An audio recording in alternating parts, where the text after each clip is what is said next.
Welcome to the Apex Racing TV Weekly Roundup podcast, your surefire way of keeping up to date with all of Apex Racing TV's broadcasted series. This week, we discuss the Ricmotech Sports Car Series, the Acuta AOSC Super Series, and the Racetech UV8 Supercar Series. Let's get the podcast started with your hosts Sam Fitzpatrick and Marco Barbanero.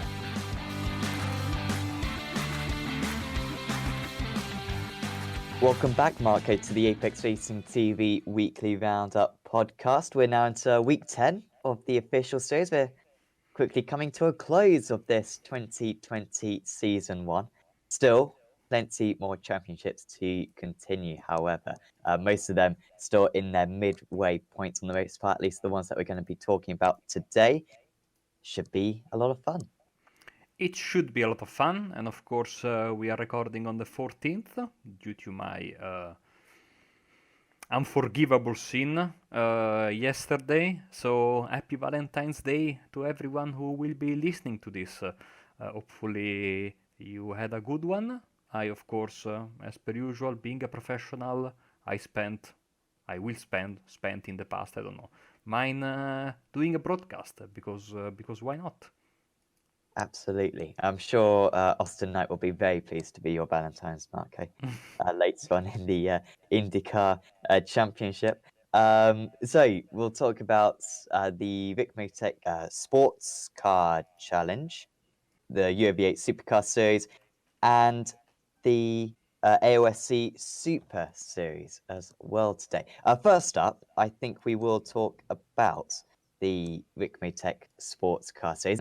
So we'll go class by class, I think, the story from each one of them. So, of course, the fastest class was the TCR class, running the Audi RS3, of course.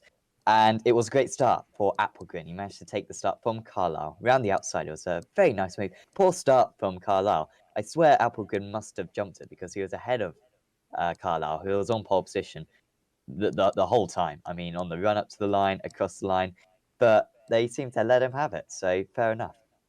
He then got ahead, however, he was re-overtaken on that day, so it wasn't a particularly long-lasting lead. Besides one, I believe. Applegren was following really nice, actually, though. Those two really evenly matched, keeping each other honest. However, a mistake at turn 2 spun him a little bit, and then a mistake through Graham Hill Bend caused him to collide with a Mazda car. Didn't get a penalty for it, however, it kind of pitched him into a half spin, and that kind of ended his chances at the race win. It was a shame because it was really tight battling between the two of them. Whitworth stayed out much longer than Carlisle at their first pit stop. He actually got ahead at one point, but had to pit again. So, Carlisle managed to get back past because I think he had fresher tyres. And then Whitworth from second place spun out, actually, with a few minutes to go, about half an hour to go in the race, and that dropped him a couple of positions.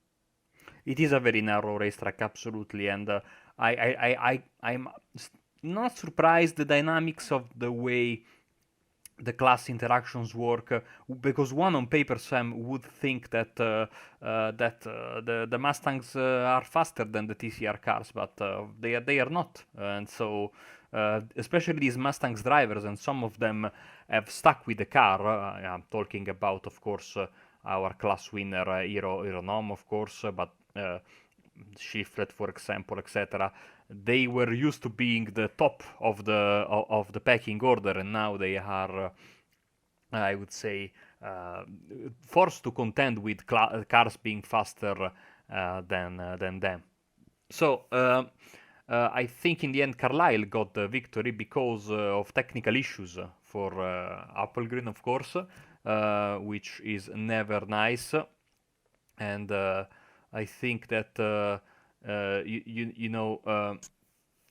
it's our version of engine failure. He had a black screen, I think, if I remember correctly by reading from the chat. So threw away what was possibly a win in the bag, and Kevin Carlisle got the victory for ART. We said about the Mustangs, Hiro Nom winning in front of Mike Damm and Tyler Shiflets.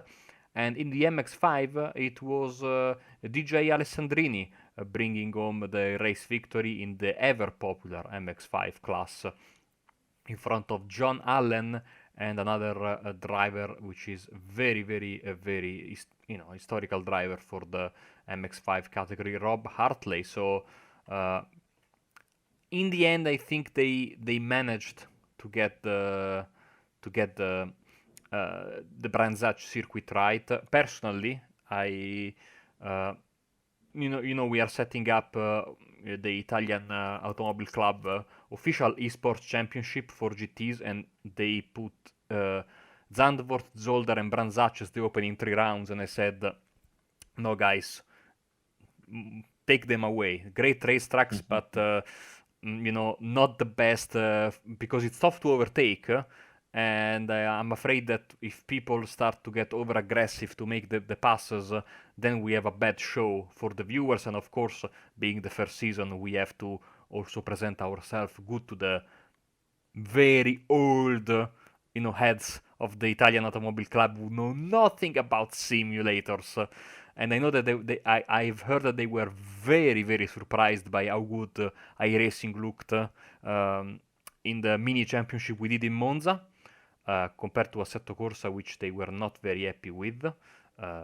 Did I tell you about that, by the way? The way they have to do the broadcast with Assetto Corsa. So there is no rolling start feature, I think, because they had the entire field of GT3 cars, Ferrari GT3 I think they have the 458 on Assetto Corsa, and they had behind the field on the starting grid 5 Alfa Romeo Quadrifoglio Verde, or they were Mitos, I don't know, but hot touch Alfa Romeo cars. So one of them passed all of the cars and worked as a pace car, which was quite funny. And the rest of the cars were stationed around the track to serve as basically cameras. So yeah, I have to say iRacing, especially because we used SDK gaming software, looked much better. And so yeah, when I saw that, and of course the way the cars moved, and I know we know this. It's like in Italy we say it's like shooting on the Red Cross when you say something that's like beating a dead horse in English would say. You would say that the way the cars were so stiff looking, and they couldn't do live stewarding on the Assetto Corsa side. I'm talking about basic Assetto Corsa, not competizione, because it was so tough to judge what happened because the cars were so stiff in moving, left, right, and center during the lap. So yeah, going back to the point, good job by the Ricmotech guys, because Branzacc is certainly a tough track even for single class racing in GTs, but with 3 classes and a big field like we had Monday night, was certainly very well done by everyone, as per usual, by the way, with Ricmotech. Yeah, definitely. Just a little bit of a rundown as well, what happened in the Mustangs and the Mazdas. The Mustangs in particular was really good because Mike Dam led Aeronom in the early stages. Nom was just kind of waiting behind, I think, maybe saving a bit of fuel, but as we've said a few times, tricky to overtake. Took a longer first pit stop, did Nom. I think he may have taken all 4 tyres, whilst Dam only took 2, which is always an ambitious strategy when you're racing, to take 2 tyres, but it worked okay for Dam. So Nom was about 8 seconds back after the first pit stop. They both pitted on the same lap with about 35 minutes to go. Ford seemed to have a 10-second gap, but then I swear he came into the pits again and lost that lead by a few seconds. Was about 3 seconds behind. So basically, Nom led with half an hour to go by 3 seconds over Mike Dam. He managed to catch up. Seemingly had a bit more pace. Maybe had fresher tyres than his rival, and had a really good battle for a while, but just couldn't get the move done. And in the end, finishing in 2nd place there. Had a almost spin at turn 2 as well, and hit an MX5, I believe. So yeah, was quite an issue there for for Ford. He only finished about 1.5 seconds behind, but it wasn't quite the race win that he craved. By the way, I've always been a curse for Aeronom. I don't think I've ever seen him win, and this is one of the most successful drivers we broadcast on Apex Racing TV. It's absolutely dominated the Ricmotech series over the years. But finally, he managed to win out, despite maybe not being the fastest driver. It was very impressive. And in the MX5s, Alan took the lead from Alessandrini in the starts. The top six were all in a slipstream train, which kind of shows how much the slipstream counts in that car, saying that this is Brands Hatchet circuit, which has very few straights. Schwenke went from third with a slide and managed to drop out of the draft, which kind of left the top two a little bit by themselves. Then Alan managed to make a bit of a mistake, allowing Hartley past into third place, and pretty much from then it kind of all stayed the same things. Alessandrini winning out ahead of Alan and Hartley. Schwenke in fourth position there. I also had quite a humorous chat with Bobby Charles. I don't know if you saw that, Marco, but basically promoting the idea of if a driver's doing bad, just bully them, just make fun of them, and until they cry. You know, it's acts as a bit of motivation. We also saw a driver run out of fuel, I believe, on the last lap. I think it must have been John Allen. I can only imagine, ran out of fuel, but because everyone behind him was another lap down. In fact, it was Rob Hartley actually from third position in the Masters, ran out of fuel on the last lap, but because everyone else behind him had been lapped, he didn't lose any places from it, which was a pretty good situation for him. In the championship now, we're a few rounds into this season. I believe we are on just on round 4, and it is a 10-round series. So you know, starting to form some idea of who's at the top. Kevin Carlisle currently leads at 126 points. Matthew Madigan, who finished in second place, in second in the championship, 116, and Brandon Whitworth with 116. William Laster is on 106, and Eric Byler is on 104. Probably the drivers who have got the best chance at winning that championship. Aaron Nom only just leads the Mustang category by 6 points, 145 to 139 against Mike Dam. Tyler Schiffler a little bit further behind in third. And in the Mazdas, it's even closer. DJ Alessandrini with 130, Elvis Rankin with 123, John Allen 121, and Travis Schwenke with 111. So Marco, looking at that championship, it's difficult to call a winner in any of them. It's fantastic. I would say the point system in the Ricmotech series does benefit very close championships. It's a bit like the 2003 F1 point system, where you don't get many more points if you win than if you finish second. Kind of means that whilst it's difficult to make up points, it's difficult to pull away from a rival. If you can just constantly finish in third place, then you can get a lot of 30-point rounds, and you can really put a lot of pressure on the championship if the driver's a little bit faster than you have any really disastrous meetings. Yes, and of course, each championship needs to strike a balance, in my opinion, or more than strike a balance, needs to have a focus in mind if he wants to be show or if he wants to be true competition.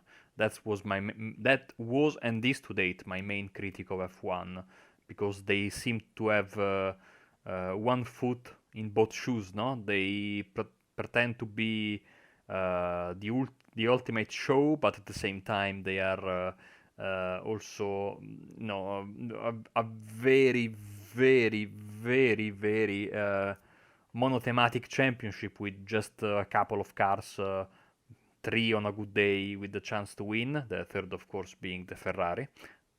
Talking about, okay, sorry, I shouldn't have said that. So yeah, I mean, Ricmotech certainly, whilst being of course very competitive series, tending a bit towards the more exciting kind of championship. So I mean, it has worked for quite a long time. I think this is season 16 for the Sports Car Championship. They have of course the also very successful GT Championship on alternating Mondays. So, and of course they have plenty of other series going around that we don't broadcast, mainly on the ovals, which are of course very very popular and with lots of history behind them. So also, of course, speaking of your curses, I think you more than made up for them. The fact that Aeronom was able to finally win. You made up for it in your amazing performance in the Euro V8 Suzuka round. Yes, exactly. I mean, yeah, everything pretty much went against me there. I mean, we'll talk more about that later on, but yeah, that was apologies to Ernon for all those previous races. I mean, we had last lap at Virginia in the GT challenge where he made contact with a lapped car when leading. He had a bad Sebring round as well, which is like the only round he didn't win last season. And then last time out at Suzuka, he had an absolute mare, just crashed out.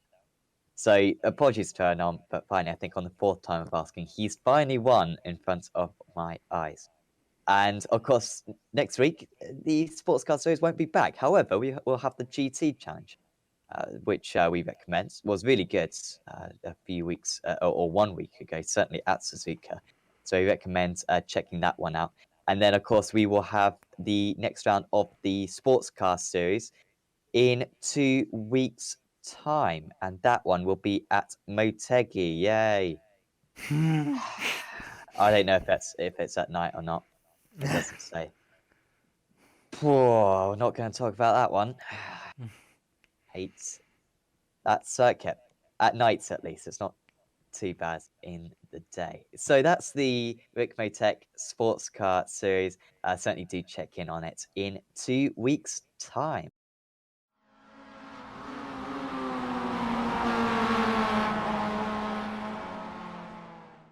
So next up, we will talk about, well, we're going to leave the Euro V8 Supercar series, I think, till last because it was so good. But first up, we will talk about the AOSC Super Series, the Acuta AOSC Super Series. Round 4 of the championship, it was at Summit Point. Marco, I think we talked a little bit about this last week, how Summit Point is an unusual circuit for such a high-quality league to go to. I'm not sure if you saw much of the race. But lap 1 wasn't a great indication of the circuit. However, I think, I mean, we'll talk about properly what happened in a moment. However, I think the general gist of the race was a bit like a Formula One race, where it's really tricky to overtake. However, you can really use the strategy to your own advantage. It's high degradation, one-stop strategy, of course. But of course, if you get on some fresh tyres, you can go 2 seconds up faster than your rival. And it was really interesting, actually, to see in this 47-lap race, I believe it was, drivers pitting, I don't know, 10 laps earlier than their rivals, getting a massive undercut, and then facing the price of it later on. So, people criticize these tricky to overtake circuits, saying, oh, well, we should just go to like the massive circuits instead. But I think these club circuits are, pretty good for this strategic element. It's not just about how fast you are; it's about kind of what your decisions when it comes to coming into the pits. Absolutely agree with you. I mean, it's nice to strike a balance again in championships between long tracks, with plenty of straight lines and hard braking areas, and these trickier tracks. Summit Point, of course, is often overlooked by many series, especially leagues, because I think it's the oldest track on iRacing, and it's certainly more than Okayama, more than other places, it's like the place that really has the smell of the rookie track. Yeah. So, and the scenes we saw at the start of the race with, I mean, two cars being launched into oblivion on the left side of the screen because there are like some basically launching pads there, and then the big wreck that we had coming into turn one certainly were not too different from what we can expect from a rookie series, but I think then the racing got very, very, very good. And despite being, a tough start, it was certainly a good race. Yeah, it was. After those incidents on the opening lap, the pace car was put out. It had to be an automatic pace car because one of the stewards didn't get into the session. But it worked fine. I mean, everyone got behind the pace car. We got back going, I think, on lap 4 of the race took the pressure off the tyres a little bit, and I imagine the fuel as well for the drivers.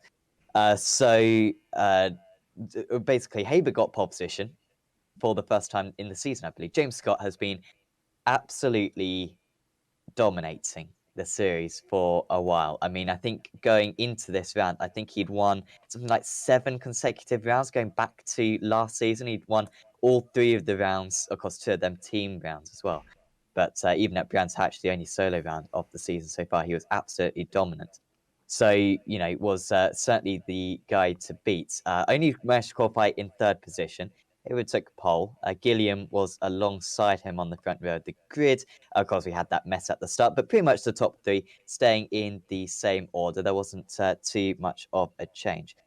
And then, yeah, pretty much just staying in line all the way to the pit stops, overtaking very tricky. So a few drivers came in very early on about lap 15. And you can see that there's 47 laps. That's way before halfway, especially considering that a few of those early laps were behind the safety car.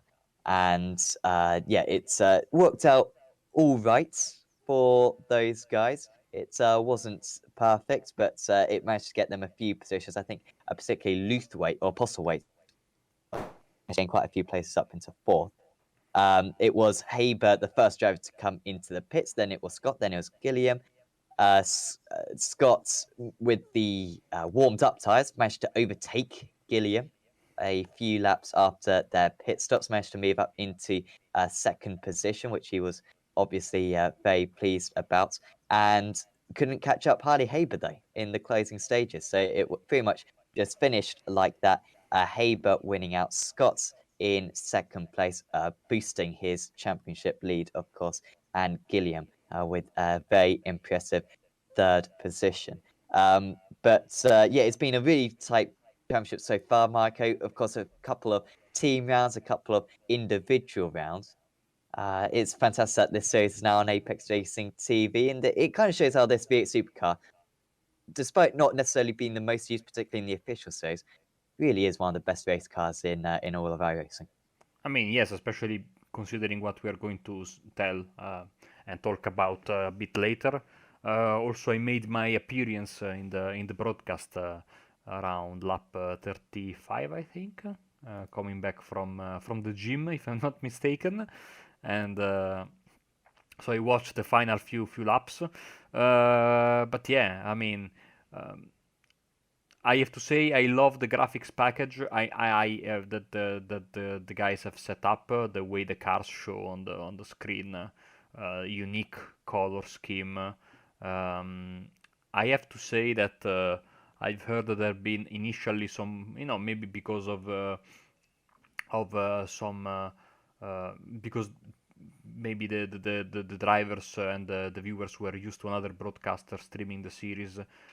There was a little bit of pushback, but now, as expected, these things go away quite quickly when the quality of the work that you show is as great as the work you guys are doing on the series. So hopefully this is going to stay a lot for a long time on Apex Racing TV, because I think this is one of the best series that we have to offer. And now that we have 2, of course, V8 series.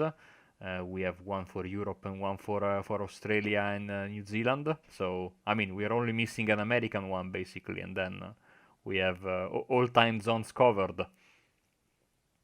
Yeah, exactly. Yeah, and both of them are absolutely thriving at the moment, which is terrific. This new car certainly helping out those series significantly. Of course, I'm meant to be commentating on it right now, but it's break week for the first time in the series.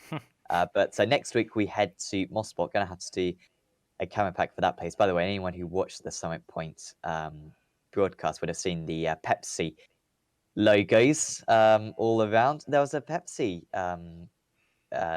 Oh dear. What do you call the thing that you take the drinks out of, where you put the money in? The vending machine. There you Vending go. It was machine, yeah. a Pepsi vending machine. Apologies.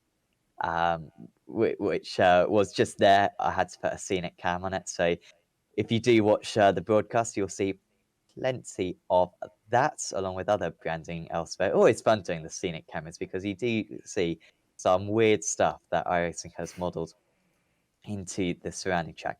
But yeah, Motorsports next will be.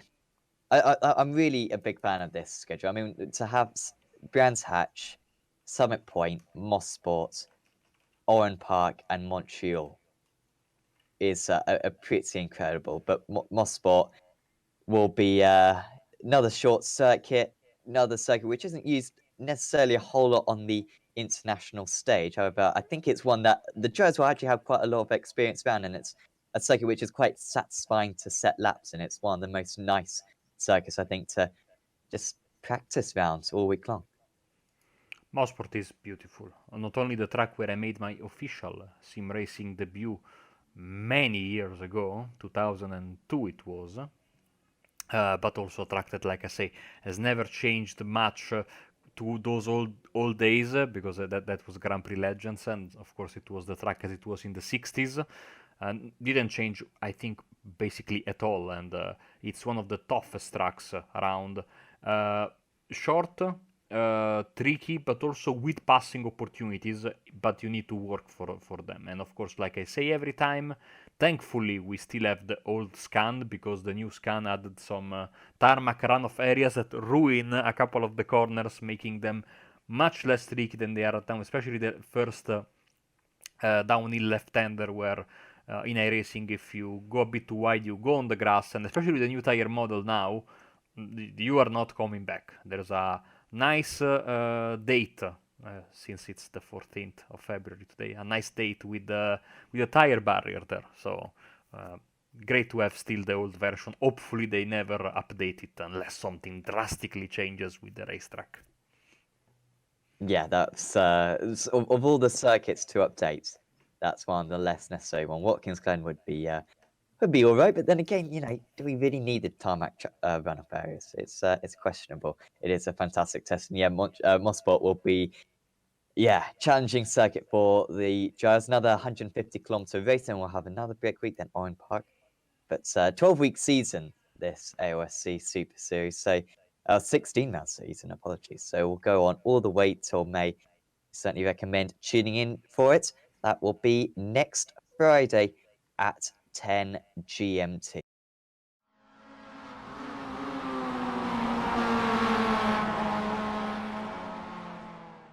So, midway point, kinda, we'll talk about iRacing.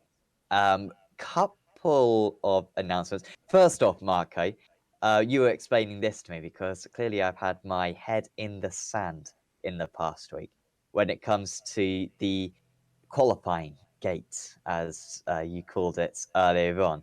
Of course, throughout this season, troubles with warming up the tyres, and of course, the Pro Series ever so competitive. Cheating is, or drivers pushing the limits of what is legal is always going to be very prominent. And iRacing have made a couple of interesting decisions this week in regards to that. Absolutely. So it has been a very, very tough Pro Series, this one. The stark contrast in between the way Road World Championships and the Oval World Championships are gone as of late is absolutely staggering. And if you see this happen, of course, on the week where iRacing announces a big deal with the Coca-Cola to sponsor the World Championship and 5 TV dates on NBCSN for their NASCAR Championship, compared to what happened in the Porsche qualifying series, has been absolutely devastating for the drivers. People were not very happy, and for good reasons. So there has been much confusion and 2 different rulings about tire warming in the Porsche official series, which of course doubles as the qualifying series for the Porsche Esports Super Cup. And the car having new tire model V7, of course, in qualifying it's super tough to have properly warmed up tires, because the new tire model takes a lot of time We went from two extremes, of course, no? With the V6, you basically needed to do your warm-up lap as slow as possible in order to keep the tires nice and cool, and then you could push hard in the 2 laps. Here it's a bit different. You need to warm those tires up, and we have seen this in the Skip Barber when it was released there, the new tire model V7. People were doing I don't know if you can do donuts in the Skippy, but you can certainly do burnouts, etc. No, so the problem, of course, with this is that when it happens in qualifying, it is not possible for drivers in the session to notice this. There has to be someone looking from the outside, and this is a big problem, of course, because usually it's not an official, but it's someone who is basically spying, so to speak, on their competitors or other drivers. So yeah, people were doing sort of, all kind of tricks to warm their tires up until I think the last straw was a driver putting their Porsche car with his nose against the wall, flooring it down NASCAR style, and burning everything down. I mean, to get those tires warm, and so that got people very they started doing, because they say, okay, if the guy is banned for this, why don't you ban guys doing donuts, doing burnouts? So there was a rule. They said you have to keep like doing forward progress, but you have to go faster than 6 kilometers per hour or miles per hour, I don't remember. Then it was changed. Oh man, I couldn't even follow it up. To no tire change, no tire warming of every sort. But then someone pointed out, I mean, what if I remember that? No, maybe you don't remember it, but there was that. But you have heard of it surely. That qualifying session at Silverstone many years ago, where people were spinning intentionally at the chicane. Oh, what, 2003? Yes. Yeah. So people say, what if I quote unquote intentionally spin and then do a burnout to get back into the proper racing line? Isn't that cheating as well? So there were some bans, and then iRacing made a clarification and retroactively banned many drivers, and this is very bad. Because retroactively banning people is never good. Retroactively doing anything is never good. And the problem was not the 1 week ban per se, because yeah, that is bad, but it's a 1 week ban. You have a drop week, so okay. The problem is that the ban also meant you were barred from participating from the esports Super Cup, and there were some big names. I'm going to go with a few: Johan Hart, Gianni Vecchio, Christopher Dambitz. We had Carl Jansson, Moreno Sirica. We had Mac Bakum. We have, we had Matica De Soia. I mean, and many others. I think the situation really was bad when I saw the Steve Clays, and you can vouch for this, Sam. One of the most gentleman, cleanest sport driver that we can find in iRacing has been banned for the same reason. I mean, that made me think, okay, we have overstepped the boundaries, because and apparently this terrible handling of the situation was made its way to the higher ups at Porsche, and so there was an official ruling from iRacing, and everyone was unbanned, and everyone was then, so to speak, re-allowed into the World Championship Series. So they also said that it would be continued to very vaguely enforce this rule of the tire warming, but so far there hasn't been any single ban on that matter, and it was done with again a post, but a little bit sticky thread this time, so better than what they did up until this moment. And yeah, so Porsche Cup qualifying the esports Super Cup so far has been saved because it will have the best drivers hopefully, but certainly not what I think the road racers Porsche was expecting. So very, very, very, very, very, very, very bad. So speaking of Porsche, by the way, officially announced many moons ago, it has been, of course, now set for release. The official date for the Porsche Cayman GT4 Club Sport MR. It will be released for the next build. Will join season 2 of the IMSA Michelin Pilot Challenge, of course. So the as in real life, multi-class with TCR. Hopefully, this won't kill TCR. We know how it went, with the multi-class Kia races, with the what's his name, with the Cadillac. But that was because the Cadillac was free, so I think this should be good. Hopefully, in the half an hour that these races last, the GT4 field won't basically go and break the TCR field. And of course, there will be a support series of the Porsche Esports Super Cup with the Cayman GT4. And the special event 90 minutes of Sebring on March 15th, clearly don't rival our great idea that we had last year of the 2 hours of Sebring, will have the Cayman as a selectable car. March 15th, 1 month basically from now. Very excited. I told you this many times. My 2 favorite GT4 cars will be in iRacing. This is the first, and we'll get the BMW later down the line. So at least there is this, but that it is sure left a sour taste in everyone's mouth. Sadly, I think also into Porsche's mouth as well. This handling of the Super Cup situation. Yeah, and it's a bit confusing as well. The date for this Sebring 90, is it Sebring 90 minutes? Yeah, Yes. Sebring 90 minutes race.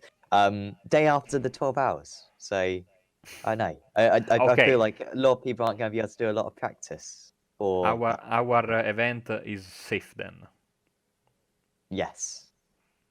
We'll have the week before, I think, on the Saturday. So hopefully there won't be any conflicts there at all. Still need Hopefully to I can announce that, race. actually. Hopefully I can race if I don't have any other broadcast to do, or if I don't have to do Yes, deep broadcast, because of course I need to get my juices ready for the title defense. of course. Yeah. Have you decided what car you're Oh, tackling? Mercedes, of course. Of course. Yeah. Why change? You don't change Uh, the winning car, you know. no. So yeah, that will be best of luck for you for that. I'm sure you'll rip up the field. Will that be with Alessandro again? Yes. Right. Okay. So once again, carrying him to another Sebring victory. It'd be great to have some stats as to like just random members who have won Sebring like twice, especially in consecutive years in the same class, in the same car. I imagine that's quite an exclusive club. Hopefully, Marco will join that one. But that's all the iRacing news. Apex Racing League, not too much news. I've just seen on the forums actually, we may have announced the Apex Racing League touring car championship for season 1. Is this an proper announcements? Kinda. Yeah, I'm not sure if sign-ups are even open, to be honest. I really ought to know. But I think have they linked the rulebook into this? Yes, I think so. So I'm just thinking, can we actually talk about this at the moment? But I believe we can, potentially. Just making sure that this is the right calendar. No, this is still the old calendar. Okay, so we can't talk about it at the moment. Hold your horses, because still a few things need to be updated. So I don't think it's been properly announced. However, if you're interested in taking part in the Apex Racing League Touring Car Championship, all stuff will be announced very soon.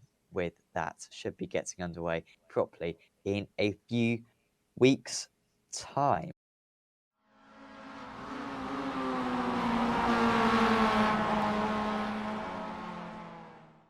Finally, it is the Racetech Euro V8 Supercar Series. Marco, what a round!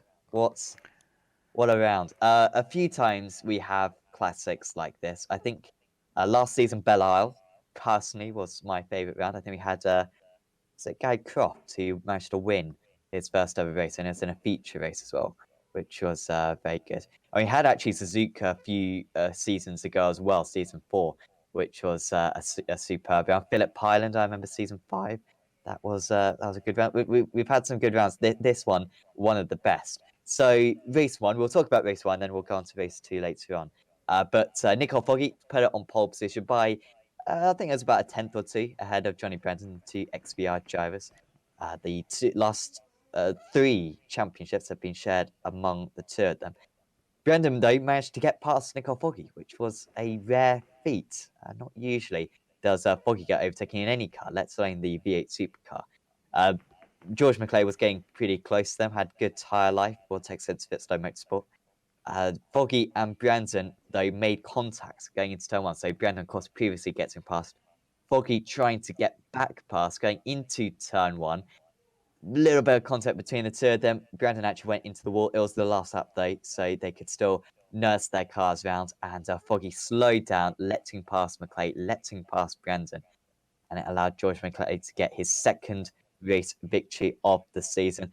Interesting race 1, Marco. It was absolute domination from the top 3. It seems like Never Quit Racing struggling to keep up with those guys at the moment. Brandon, Foggy, and McClay just seem to be improving every single round at the moment, particularly in this new car. But they were kind of in a class of their own, fighting for the win. And I mean, first to see Brandon actually getting past Foggy, I can't remember ever those 2 passing each other, certainly not for the lead in that series. And then to make contact as they did, after never making contact, of course.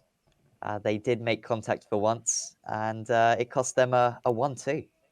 It did. They had a little bit of contact, I think, but that was TCR Sundays in BSR. But yeah, I mean, it's TCR, you know. So, but I agree with you, and also I agree with you. I wouldn't quote disappointment so far, but yeah, I was expecting a bit more from Tony Klusterman and the rest of his gang. We know that Tony was not very happy after the race, after the round more than after the race, and he apologized for having a little bit of an outburst, which is not like him. We know he's a very cool, calm, and collected individual. So growing pains, I would imagine. Who knows? We know he's a champion, so champions always find a way, even though they have to adapt to new situations. The race was absolutely great. Race 1 was fantastic, drama all around, and this is something we will talk about in a second as well. Even when he finishes on the podium this season, Johnny Brandon goes into the wall or gets hit by someone. He's having a bad start of the season, and I mean, this third place in race 1, second place in race 1, apologies, is gold compared to the rest of the season, including what happened in race 2. Yes, I got a lot of notes for this. Certainly going to make a highlights video, which I'll post on, maybe even post it on our YouTube channel, perhaps, because I said it was a good race. It was a good race. So Nikolai Bogatyrov got on pole position, 15 car reverse, Bun in second place. Watching back much of the broadcast, actually, we managed to miss Tony Kliesman going off the circuit at Dunlop after the S's. We were watching Bogatyrov from the rear view, and Klosterman managed to just go off the circuit, and we completely managed to. I was so confused. I was thinking, why is Klosterman down there? He was up in second place at one point.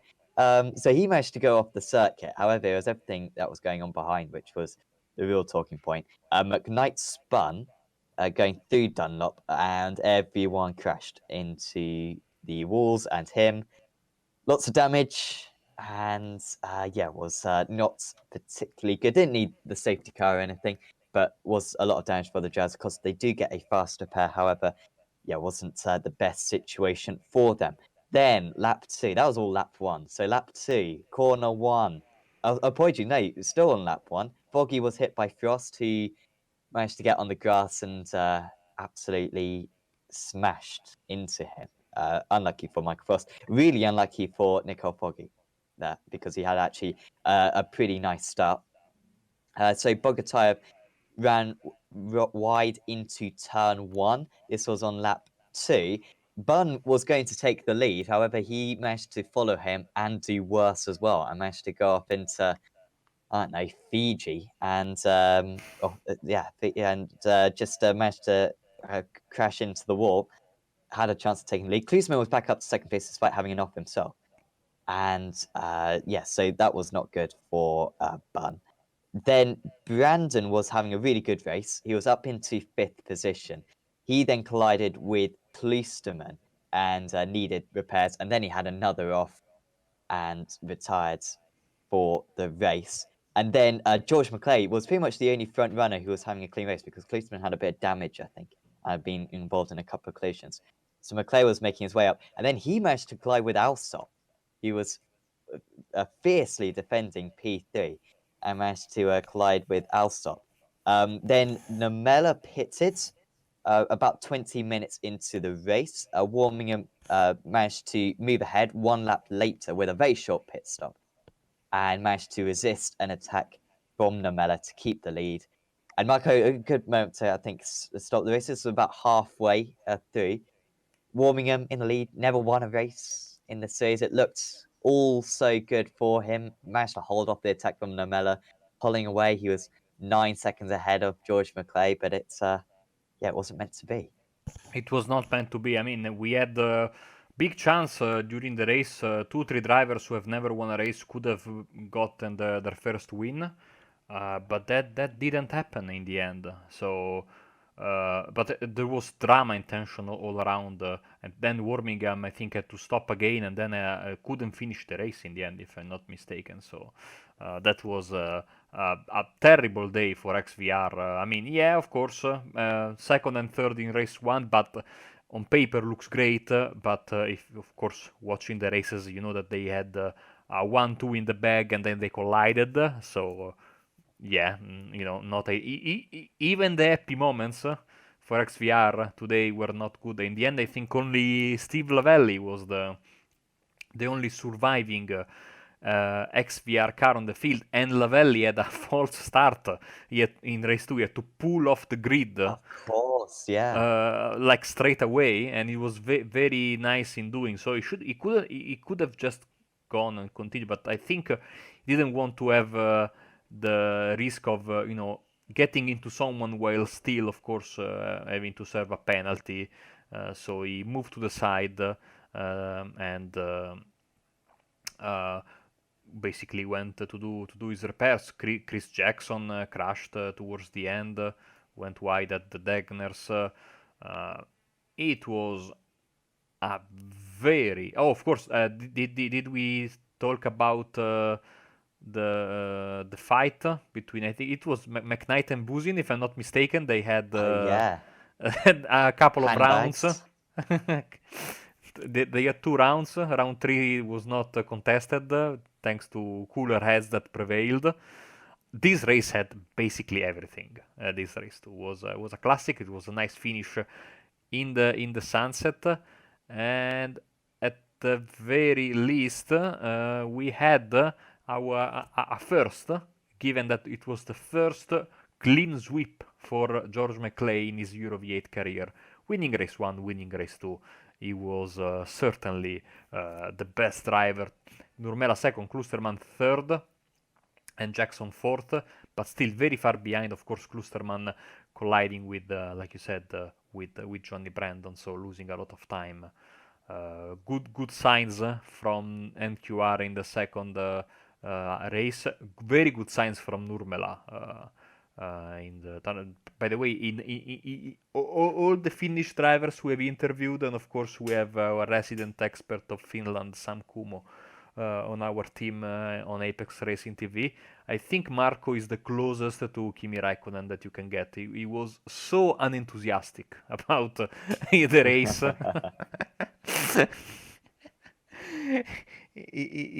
But I know he's a great competitor, so I know he wanted to win. Maybe he will next time around, where we are. I think, if memory serves me right. Well, you don't like Motegi. I don't Oh like. dear. I don't like the Nordschleife. So, yeah, Nordschleife will be, next round endurance race. 1 hour and a half starting at sunrise on the VLN layout. Therefore, we are going to enjoy drama aplenty at that Mickey Mouse chicane that cuts off the Mercedes arena. And of course, then do a bit of the lap and then turn left instead of right and go into what is called the Green Hell, or L, itself, for me at least. And of course, but this could be a good chance for Johnny Brandon, Klusterman, etc., to have a good race, because of course the field will get spread out. It's always challenging to broadcast and from the Nordschleife to race there is event offer, but this could be a great chance for those drivers who know they are quick, but they had no luck because of the big mess. And of course, I'm also hoping to have back Wilson and Chin from Team Chimera, because those two drivers are amazingly quick, but they have run in tough luck, and of course they were not present Saturday because of the 12 hours of Bathurst. So hopefully they will be back and they will enjoy a good race. And of course, who knows, maybe we could have a new winner as well, because the Nordschleife, I said all these things. Yes, you can big gaps, you can pull away from opposition, but also a track where you make a mistake, you crash, and the towing is very long. So yes, we have a faster pair, but if you crash on the opposite side, you are looking at a 8, 9, 10 minutes tow. So, and of course in an endurance race, towing or having to do a fast repair screws up your strategy big time. I'm hoping that Tony gives us some insight on the strategy. Also, I'm seeing some an hologram of Sam Kumo, making me gestures that we are getting closer to our runtime for this episode. So yeah, Euro V8s, of course, having to get some wrinkles out of the way with the new cars and basically double participation, but they are getting there. I trust Clyde and the rest of the crew. They do a fantastic job. They have been doing a fantastic job for 8 seasons now. Yeah, it was a superb round, and yeah, I think the participation will be a little bit better next week, although maybe not Schleifer will turn people away. Certainly been a very good start to the season. McClay leading the championship, Chris Jackson in second place, Blackwell in third, and Foggy, after winning both media day races, winning race 1 at Monza, nearly winning race 2 at Monza as well, sits down in 4th position.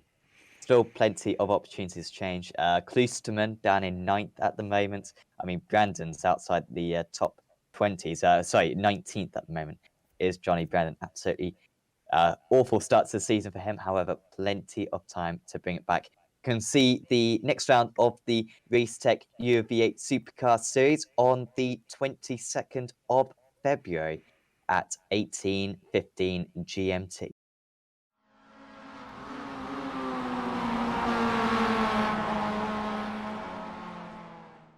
So all is left, Marco, is to discuss next week. Was tempted a little bit to talk about Sim Racers World today. However, it was just the media day, so I think best to leave it until next week. Round 1 of the championship, Daytona will be the host for round 1.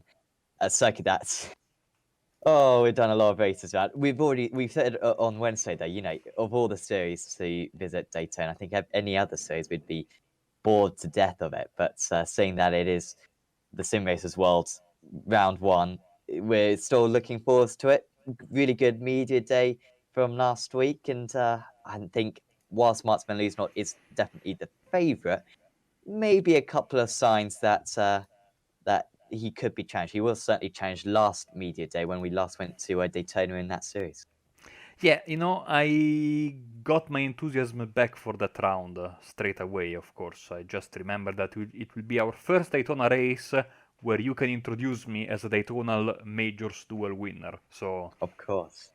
back back to so I have another track where you can say that I won something at. So yeah, of course the Ford.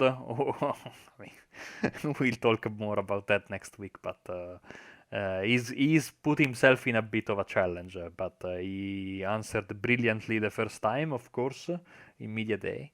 Also, a very interesting race for the IndyCar series. It will be in Watkins Glen International Classic Boot, the Indy Road Series on Friday nights, and the Formula 3.5. If I am not mistaken, they will be racing. Of course, this week they are at the Classic Boot, like this week 10, and week 11 they will be at Imola, and then rounding up the season in Interlagos. So yeah, plenty of great stuff to look forward. Aussie Mixed and Fixed, of course, we talked about that. Ricmotech, and then of course we'll have week 12 and then week 13. So that means Porsche GT4 finally. Yes, lots to look forward to. Also, World GT as well. We'll hopefully talk about that on the next podcast, and that is round 2 coming next week as well. So subscribe to Apex Racing TV, subscribe to the iRacing Esports Network, like our Facebook page, Instagram page, and all sorts. Just get involved in all of it. We would mega appreciate it. But from me and from Marco, we'll say goodbye, and we'll see you next time for another podcast.